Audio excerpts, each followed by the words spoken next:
all in, all right? Right, realistically, right, self-defence should be clever and you should run. You should hopefully not get into the confrontation, see the confrontation coming a mile away and get out of there. Often, the dangers are there, but we stay in the zone. So you could be in a bar or you could be out in a restaurant and someone starts getting a bit aggressive and you can see it and think, you even say to your mate, oh, he's going to kick off soon, but you stay there. So what you want to try and do is start being aware of thinking, oh, how can I limit that danger? Can I use a doorman? Can I tell the manager? Can I leave the premise? Who am I with?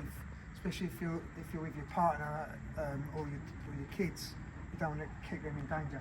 Whether we like it or not, once it escalates to the point it's happened and it's on you, usually preemption is going to be your best bet. The law asks that you have to prove that you was doing it out of danger of threat to life. But what I mean by that is, if me and him start having a situation and he starts getting aggressive and I just stand here, I'm now going to be a YouTube sensation. So I've got to do one or two things. I either escape from there, get away from there, or start using my hands as a bit of a fence. They call it in the self-defence world a fence when they use their hands. So that they can, a distance defence would be just keeping them back a little bit. Now from there you can also hit. The other version of it would be if you was close, a close defence, you could be covering the arms. Oh mate, sorry about that, blah, blah, blah. But what you do need to get used to, whether you like it or not, is hitting people first. And it shouldn't, you've got to take it super seriously. If you hit someone and knock them out and they hit the ground and they bang their head and they die, I think it's classed as minimum 5 years now. Yeah. So you've got to be able to prove it is under threat of danger of life. Like I was really threatened, really scared, you know what I mean? So it can't just be we're having a row and he said, oh, you're not allowed to park there and then I knock him out and kill him. No, it's got to be that I'm saying, no, come on, and people can see now. Often now everyone doesn't get involved anymore, they just video you. So you'll probably have witnesses anyway, you'll be all right. But CCTV and witnesses are going to be paramount. Use people around you, don't be afraid to use people. Might as well pause. And I'll keep it going in a minute, but you won't be able to see it. They always do that. Again. As soon as we video, they send the plane in. So what he's up to now? What's he up to again? President's on there. Right. Joe Biden. Yeah, where did I get up to? What did I say? No one was listening. There's always witnesses and CCTV. You're always on. Yep, exactly that. So CCTV is always on you and witnesses, but don't be afraid to use people around you. Like if you're in a restaurant, say to the manager, can you help me here? Say, excuse me, like, do you know this person, blah, blah, blah. Get people involved a little bit. A lot of people are not going to want to get involved, but use them if you can. And then you've got to think, right, very worst case scenario. If I fall in deep water now, I don't sit there and think, oh, how did that happen? Who pushed me?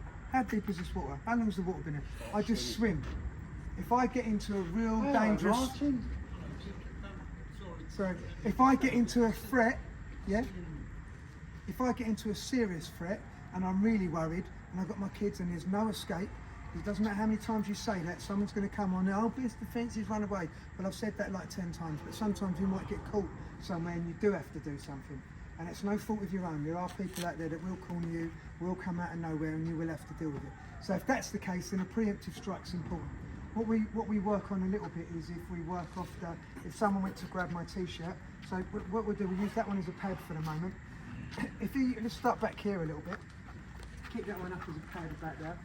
Yep. And then if he keeps grabbing me, and I'm going, mate, don't no trouble. See, I'm keeping my hands up in case another shot comes through. Usually when you parry a shot, you do it on the outside hand. You don't parry it this side because then you open that side. Does that make sense? So normally you go here, but for this case, just because you're practicing this, keep it more where the face would be. Also, when you practice pads, people without realising hold the pads really far away. Keep it where the face would be so you get used to going that direction, that area. I'm not hitting 3 different guys, I'm hitting just around here. So if he goes to grab me now, and I get used to doing that. Now, if you can hit the guy anywhere on the chin, and I say guy, you don't know who you're attacking, it might be a kid, Joe. Yeah, if you hit him on the head, anywhere you hit him, he's going to make the brain shake. Yeah, it hits one side, hits the other, and can knock him out. If you can hit him on the jaw, it just gives more reaction, it gets more movement, yeah? So get used to, your partner's going to hold the pad, and you've got to be on target because you may only get one shot. So as soon as he puts his hands out, and you get used to just and allow the shot to go through the hip. Now, some people hit like that, and some people hit like that, and there's arguments for both. Find out what's comfortable for you. You can put your hands in your pockets, take them anywhere in the world and use them. So you should practice them a little bit. Get used to it. You're more comfortable there. If it's a really long shot, I would turn my hand over that way. If it's a close one, then I'll probably hit like that or like that. I don't really mind. But just in this case, because it's quite long and I don't want him getting near me, I parry the shot and I'm letting that turn and taking it, yeah? Now, that would be enough. Then we can practice twos in a minute. But I want you to get used to, in the old days of the gunslingers, it wasn't that their guns were that great and they were throwing coins in the air and hitting them, because it wasn't like that, they'd miss. But they'd learn how far their gun would go off. So more the guy was the good gunslinger was the guy that could stay calm in the moment. So that's what you've got to do here. You've got to be able to move that hand and hit on target every time, yeah? And then we'll work in a minute, we'll work on two shots. But just for the moment, I'm going to put my hand forward and I'm going to hold that. He's going to drop it down with that one. He normally wouldn't do that, he would do it on the outside hand.